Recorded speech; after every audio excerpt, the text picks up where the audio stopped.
Hello students, നമ്മളിനി അക്കൗണ്ടൻസിയില് പാർട്ട്ണർഷിപ്പിന്റെ തന്നെ അവസാന ഭാഗത്തിലേക്ക് എത്തിയിരിക്കുകയാണ്. അതിൽ നമ്മൾ അഡ്മിഷൻ കഴിഞ്ഞ ക്ലാസ്സിൽ പഠിച്ചു അല്ലെ, അഡ്മിഷൻ ഓഫ് എ പാർട്ട്ണർ. ഇനി ഈ ക്ലാസ്സിൽ നമ്മൾ പഠിക്കാൻ പോകുന്നത് retirement and death of a partner.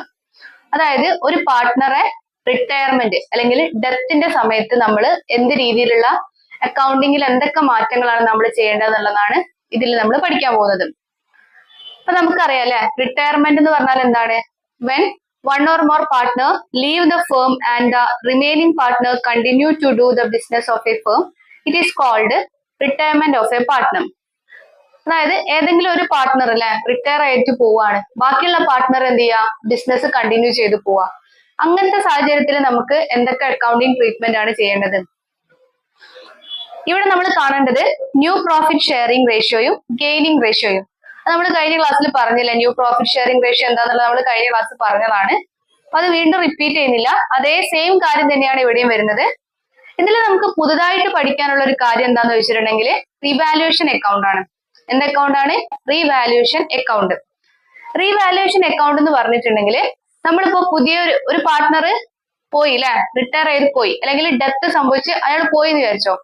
അങ്ങനത്തെ സാഹചര്യത്തില് നമ്മള് അവിടെയുള്ള അസറ്റ്സും ഗുഡ്വില്ലൊക്കെ എന്ത് ചെയ്യും, ഒന്ന് റീവാല്യൂ ചെയ്യും, മൊത്തത്തിൽ ഒന്ന് ചെക്ക് ചെയ്യും. ചില സമയത്ത് ചെക്ക് ചെയ്യുന്ന സമയത്ത് എന്താണ്, അസറ്റ്സിന്റെ വാല്യൂ കൂടിയിട്ടുണ്ടാവും. ഇപ്പൊ ലാൻഡ് ഒക്കെ ആണെന്നുണ്ടെങ്കിൽ വാല്യൂ കൂടാനുള്ള ചാൻസ് ഉണ്ട് അല്ലെ. ഓരോ ദിവസം കൂടുന്നതിനനുസരിച്ച് ലാൻഡിന്റെ ഒക്കെ എമൗണ്ട് അല്ലെങ്കിൽ വാല്യൂ കൂടി വരികയാണ്. പക്ഷെ ചില ഫർണിച്ചർ, മെഷീനറി ഇങ്ങനത്തെ ഉള്ള കാര്യങ്ങളൊക്കെ അസറ്റ്സ് ഒക്കെ എന്താണ്, വാല്യൂ കുറയാനുള്ള ചാൻസ് ഉണ്ട്. അപ്പൊ രണ്ട് ചാൻസ് ഉണ്ട്, വാല്യൂ കൂടാനുള്ള ചാൻസും ഉണ്ട്, വാല്യൂ കുറയാനുള്ള ചാൻസും ഉണ്ട്. അപ്പൊ ഈ രണ്ട് ചാൻസ് ആണെങ്കിലും നമ്മളത് റീവാലുവേഷൻ അക്കൗണ്ടിൽ നമ്മളത് കൃത്യമായിട്ട് എന്ത് ചെയ്തിരിക്കണം, റെക്കോർഡ് ചെയ്തിരിക്കണം.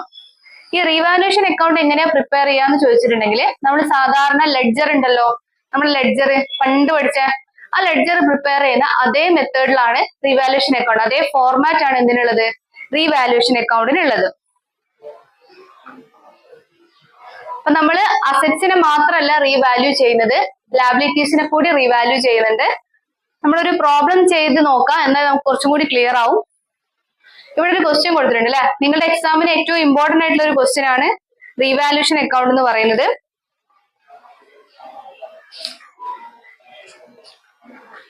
മൂന്ന് പാർട്ട്നേഴ്സ് ആണ് നിങ്ങൾക്ക് ഇതിൽ വരുന്നത്. ആരൊക്കെയാണ്? മുരളി, മോഹിത് ആൻഡ് സോനു.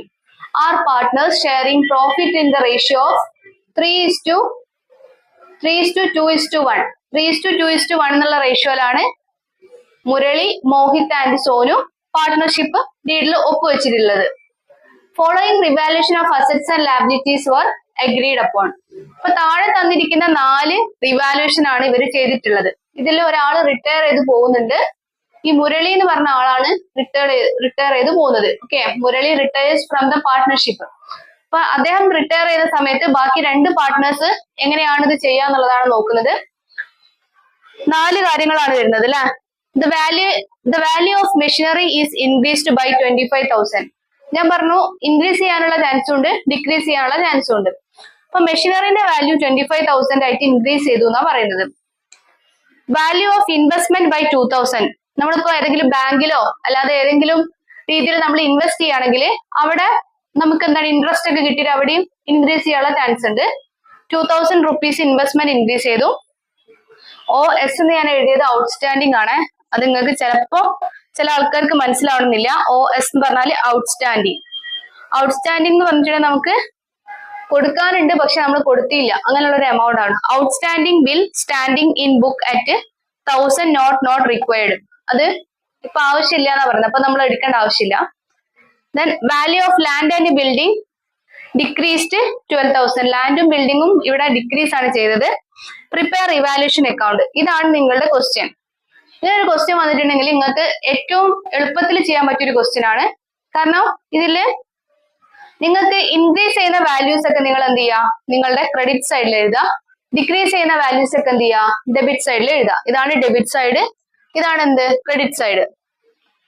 ഓക്കെ, അപ്പൊ ഇതില് ഫസ്റ്റ് നമ്മുടെ പോയിന്റ് എന്താണ് വരുന്നത്? The value of machinery increased by 25,000. ഇതിന്റെ ശരിക്കും മെത്തേഡ് ഇങ്ങനെയൊന്നല്ല, കുറച്ചും കൂടി ജേർണൽ എൻട്രി ഒക്കെ വെച്ച് നമ്മൾ ചെയ്യേണ്ടതാണ്. പക്ഷെ നിങ്ങൾക്ക് എക്സാമിന് നിങ്ങൾക്ക് പാസ്സാവാൻ വേണ്ടിയിട്ടാണ് ഞാൻ ഇങ്ങനെ ഈസി മെത്തേഡ് പറയുന്നത്. കാരണം എക്സാമിന് നിങ്ങളോട് ചോദിക്കുന്ന സമയത്ത് അതിന്റെ ജേർണൽ എൻട്രിയും കറക്റ്റ് അങ്ങനെയൊക്കെയാണ് ഇത് വരുന്നത്. പക്ഷെ ജേർണൽ എൻട്രി ഒക്കെ നോക്കി നിന്നാൽ നിങ്ങൾക്ക് എന്താ പഠിക്കാൻ പറ്റില്ല, അത്രയും കൂടുതൽ നിങ്ങൾക്ക് പഠിക്കാൻ വരുന്നുണ്ട്. അതുകൊണ്ട് മെഷീനറി എന്ന് പറയുമ്പോൾ 25,000 ഇൻക്രീസ് ആണ് ചെയ്യുന്നത്. സോ നമ്മൾ ക്രെഡിറ്റ് സൈഡില് മെഷീനറി എന്ന് പറഞ്ഞിട്ട് 25,000 എഴുതുക. ദെൻ ഇൻവെസ്റ്റ്മെന്റ് 2,000 ആയിട്ട് വാല്യൂ ഓഫ് ഇൻവെസ്റ്റ്മെന്റ് ബൈ 2,000 ആയിട്ട് ഇൻക്രീസ് ചെയ്തത്, ഇൻക്രീസ് ചെയ്തിട്ടുണ്ട്. അപ്പോ ഇൻവെസ്റ്റ്മെന്റ് എത്രയാണ്? 2,000. Next provision of bill, outstanding bill. Provision of bill എന്ന് പറയുന്ന സമയത്ത് നമുക്ക് എന്താണ് കിട്ടാനുണ്ട് എന്നുള്ള അർത്ഥമാണ്. ഒന്നെങ്കിൽ കൊടുക്കാനുണ്ട് എന്നുള്ള അർത്ഥമുണ്ട്, കിട്ടാനുണ്ട് എന്നുള്ള അർത്ഥമുണ്ട്.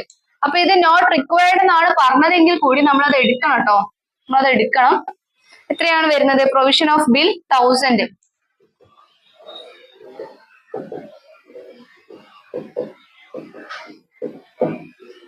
Next land and building. Land and building എത്രയാ? ഡിക്രീസ് ആണ് ചെയ്തത്. ഡിക്രീസ് ചെയ്യുന്നതൊക്കെ നമ്മള് ഡെബിറ്റ് സൈഡിലാണ്. ലാൻഡ് ആൻഡ് ബിൽഡിംഗ് നിങ്ങൾ എഴുതുന്ന സമയത്ത് ഫുൾ ആയിട്ട് എഴുതണേ. 12,000. ഓക്കെ, അപ്പൊ ഇത്രയും കാര്യങ്ങൾ നിങ്ങൾക്ക് കിട്ടി. ഇനി നിങ്ങൾ അക്കൗണ്ട് ബാലൻസ് ചെയ്യാം. ബാലൻസ് എങ്ങനെയാ ചെയ്യാന്നുള്ളത് ഞാൻ കുറെ തവണ പറഞ്ഞു തന്ന കാര്യമാണ്. ലാസ്റ്റ് ആയിട്ട് ഒന്നുകൂടി പറഞ്ഞുതരാം. രണ്ട് സൈഡും ആഡ് ചെയ്യാം. ഏത് സൈഡാണോ കൂടുതലുള്ളത് നോക്കുക. ഈ സൈഡാണ് നമുക്ക് കൂടുതൽ വരുന്നത് അല്ലെ എമൗണ്ട്. അപ്പൊ അതെന്ത് ചെയ്യാ? ജസ്റ്റ് ആഡ് ചെയ്യാം. കൂടുതലുള്ള സൈഡ് ആഡ് ചെയ്തിട്ട് എമൗണ്ട് താഴെ ചെയ്താ 28,000 ആണ്. ഈ സെയിം എമൗണ്ട് ഇങ്ങോട്ടേക്ക് എടുത്ത് എഴുതാം. ദെൻ ഈ 28,000 നിന്ന് 12,000 മൈനസ് ചെയ്താൽ നമുക്ക് എന്ത് കിട്ടും? പ്രോഫിറ്റ് കിട്ടും. ബട്ട് ഈ പ്രോഫിറ്റ് ഒന്നായിട്ട് മൈനസ് ചെയ്ത് ഇവിടെ എഴുതാൻ പാടില്ല. ഇതെന്ത് ചെയ്യാ? 3 ആൾക്കാരില്ലേ, 3 ആൾക്കാരുണ്ട്, മുരളി, മോഹിത് ആൻഡ് സോനു. ഇവർക്ക് 3 ആൾക്കും എന്ത് ചെയ്യാ? ഡിവൈഡ് ചെയ്ത് കൊടുക്കുക. അപ്പൊ ഫസ്റ്റ് മുരളി, പിന്നെ ആരാണ്? മോഹിത്, മൂന്നാമത്തെ ആളാണ് സോനു. ഈ 3 ആൾക്കാർക്കും കൂടി ഇതിൽ നിന്ന് ഇത് മൈനസ് ചെയ്തിട്ട് നിങ്ങൾക്ക് എത്ര കിട്ടുക? 16,000 ആണ്. ഈ 16,000 3 ആൾക്ക് ഡിവൈഡ് ചെയ്യാം. എങ്ങനെ ഡിവൈഡ് ചെയ്യാന്ന് ചോദിച്ചാല് 16,000 ഇൻറ്റു 3/6 ആദ്യത്തെ ആളത്. രണ്ടാമത്തത് 16,000 ഇൻറ്റു എത്ര വരിക? 2/6. ഇങ്ങനെ 3 ആൾക്ക് നമ്മൾ ഡിവൈഡ് ചെയ്തിട്ട് ഇവിടെ ഓരോരുത്തരുടെ പേരിന്റെ നേരെ എഴുതാം. എത്രയാണ്? 8,000, 5,333, 2,667. ഇങ്ങനെ ഡിവൈഡ് ചെയ്ത് തന്നെ കൊടുക്കണേ. ഡയറക്റ്റ് ആയിട്ട് ഇവിടെ എഴുതി കഴിഞ്ഞിട്ട് 3 പാർട്ട്നേഴ്സിന് എന്ത് ചെയ്യുക? ഡിവൈഡ് ചെയ്തിട്ട് കൊടുക്കാം. അപ്പൊ ഇതാണ് നമ്മളുടെ അതായത് റിട്ടയർമെന്റ് ചെയ്തിട്ടുണ്ടെങ്കിൽ ഒരു പാർട്ട്ണറെ നമ്മൾ എങ്ങനെ ട്രീറ്റ് ചെയ്യണം എന്നാണ് പറഞ്ഞത്. പിന്നെ അതേപോലെ തന്നെ നിങ്ങളുടെ ടെക്സ്റ്റ് ബുക്കില് ഡെത്ത് ഓഫ് എ പാർട്ട്ണറും പറയുന്നുണ്ട് അല്ലെ. Death of a partner. A partnership comes to an end on the death of any partner. However, the firm may continue its business with remaining partner. ഒരു പാർട്ട്ണർ ഡെഡ് ആയി എന്ന് വിചാരിച്ചിട്ട് ബാക്കിയുള്ള പാർട്ട്നേഴ്സിന് business stop ചെയ്യാൻ പറ്റില്ല. അവരെന്ത് ചെയ്യും? ബാക്കിയുള്ള എക്സിസ്റ്റിംഗ് പാർട്ട്നേഴ്സിനെ വെച്ചിട്ട് എന്ത് ചെയ്യും? ബിസിനസ് മുന്നോട്ടേക്ക് കൊണ്ടുപോകും. The accounting treatment for various adjustment in case of death of a partner is similar to that of a retirement of a partner.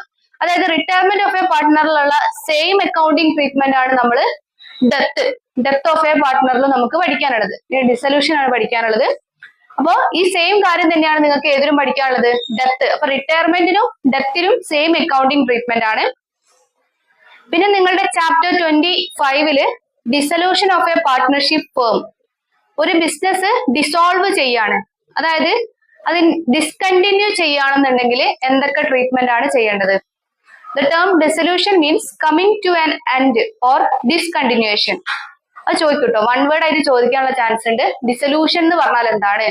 Discontinue ചെയ്യുക, നമ്മുടെ ബിസിനസ് സ്റ്റോപ്പ് ചെയ്യാണ്. അവിടെ വെച്ച് എല്ലാ പാർട്ട്നേഴ്സും ബിസിനസ് നിർത്തുക എന്ന് പറഞ്ഞിട്ട് പോകുന്ന പരിപാടിയാണ് എന്ത്? ഡിസൊല്യൂഷൻ എന്ന് പറയുന്നത്. On dissolution of A firm, the business of the firm ceases to exist and its affairs are wounded up by selling the assets and by paying the liabilities and discharging the claims of the partner. അതായത് വിൽക്കാനുള്ള assets എല്ലാം വിൽക്കുക. Okay, കുറെ assets ഉണ്ടാവല്ലോ business, അതൊക്കെ sale ചെയ്യുക. ഇനി എന്തെങ്കിലും ആർക്കെങ്കിലും നമ്മൾ കൊടുക്കാനുണ്ട്, ക്യാഷ് കൊടുക്കാനുണ്ട് വിചാരിച്ചോ, ലാബിലിറ്റീസ്, ഒരു ലോൺ എടുത്തിട്ടുണ്ട്, അതൊക്കെ എന്ത് ചെയ്യാം, എങ്ങനെയെങ്കിലും ക്യാഷ് കൊടുത്ത് സെറ്റിൽ ചെയ്യാം. പിന്നെ പാർട്ട്നേഴ്സിന് എന്തെങ്കിലും ക്ലെയിം ഉണ്ടെങ്കിൽ, പാർട്ട്നേഴ്സിന് എന്തെങ്കിലും കൊടുക്കാനുണ്ടെങ്കിൽ അതും കൊടുത്തിട്ട് ബിസിനസ് സ്റ്റോപ്പ് ചെയ്യാം. അതാണ് ഡിസൊല്യൂഷൻ എന്ന് പറയുന്നത്. നമുക്ക് രണ്ട് തരത്തിലുള്ള ഡിസൊല്യൂഷൻ വരുന്നുണ്ട്. ഡിസൊല്യൂഷൻ ബൈ അഗ്രിമെന്റും all the partner give consent. Dissolution by അഗ്രിമെന്റും as per the term of partnership അഗ്രിമെന്റും. ഒന്നെങ്കിൽ നമ്മൾ പാർട്ട്ണർഷിപ്പ് അഗ്രിമെന്റിലൂടെ ഡിസോൾവ് ചെയ്യുക, അല്ലെങ്കിൽ എന്ത് ചെയ്യാം, ജസ്റ്റ് പാർട്ട്നേഴ്സ് തമ്മിൽ പറഞ്ഞിട്ട് അഗ്രിമെന്റ് ഒന്നും ഇല്ലാതെ നമുക്ക് എന്ത് ചെയ്യാം, അത് ഡിസോൾവ് ചെയ്യാൻ പറ്റും. ഇനി dissolution by the court. Court എന്തെങ്കിലും നമ്മള് നല്ല രീതിയിലല്ല ബിസിനസ് നടത്തിയതെങ്കിൽ കോർട്ടിന്റെ ഓർഡർ പ്രകാരം ഒരു ഫേമിനെ നമുക്ക് ഡിസ്കണ്ടിന്യൂ ചെയ്യാൻ പറ്റും. ഇനി when a partner become permanently incapable of performing his or her duties as a partner, അതായത് പാർട്ട്ണർക്ക് എന്തെങ്കിലും പ്രശ്നങ്ങൾ വരികയാണെങ്കിൽ, ഇപ്പൊ വേറെ എന്തെങ്കിലും അസുഖമോ അങ്ങനെ എന്തെങ്കിലും കാര്യം വന്നിട്ട് ആ പാർട്ട്ണർക്ക് മുന്നോട്ട് കൊണ്ടുപോകാൻ പറ്റില്ലെങ്കിൽ അപ്പോഴെന്ത് ചെയ്യാൻ പറ്റും, ബിസിനസ് ഡിസ്കണ്ടിന്യൂ ചെയ്യാൻ പറ്റും. ഇനി ഡെലിബറേറ്റ്ലി നമുക്ക് ചെയ്യാൻ പറ്റും. ഒരുപാട് റീസൺസ് പറയുന്നുണ്ട് കേട്ടോ. Where the business became illegal ആണെങ്കിൽ ഡിസ്കണ്ടിന്യൂ ചെയ്യണം. All the partner or all excepting the partner die, എല്ലാ പാർട്ട്ണറും ഡൈ ചെയ്തിട്ട് ഒരു പാർട്ട്ണർ മാത്രം ബാക്കി വരികയാണെങ്കിലും നമ്മളത് ഡിസ്കണ്ടിന്യൂ ചെയ്യേണ്ടി വരും. അങ്ങനെ ഒരുപാട് റീസൺസ്, ഡിസൊല്യൂഷൻ ഓഫ് ദ ഫേമിന് ഒരുപാട് റീസൺസ് പറയുന്നുണ്ട്.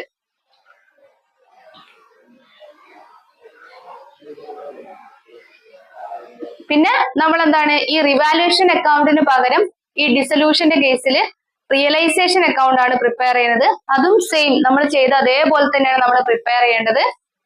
ഓക്കെ, അപ്പൊ പാർട്ട്ണർഷിപ്പ് എന്നുള്ള ഈ ഒരു ഭാഗം നമ്മളിവിടെ കഴിയാണ്. ഇനി നമുക്ക് കമ്പനി അല്ലെ, അതായത് കമ്പനി എന്താണ്, കമ്പനീന്റെ നമ്മൾ ഇത്രയും കാലം ഒരു ബിസിനസ് എന്താണ്, ബിസിനസിന്റെ കാര്യങ്ങൾ പഠിച്ചു, പിന്നെ പാർട്ട്ണർഷിപ്പിന്റെ കാര്യങ്ങൾ പഠിച്ചു അല്ലെ. ഇനി നമ്മളൊരു കമ്പനി സ്റ്റാർട്ട് ചെയ്യുകയാണെങ്കിൽ എന്തൊക്കെ കാര്യങ്ങൾ നമ്മൾ ശ്രദ്ധിക്കണം, എന്തൊക്കെ അക്കൗണ്ടിങ് ട്രീറ്റ്മെന്റ്സ് ആണ് നമ്മൾ ചെയ്യേണ്ടത് എന്നുള്ളതാണ് ഇനി പഠിക്കാനുള്ളത്. അപ്പൊ നമുക്ക് അടുത്ത ക്ലാസ്സിൽ ഫ്രഷ് ആയിട്ട് എന്ത് ചെയ്യാം, കമ്പനി സ്റ്റാർട്ട് ചെയ്യാം. Thank you.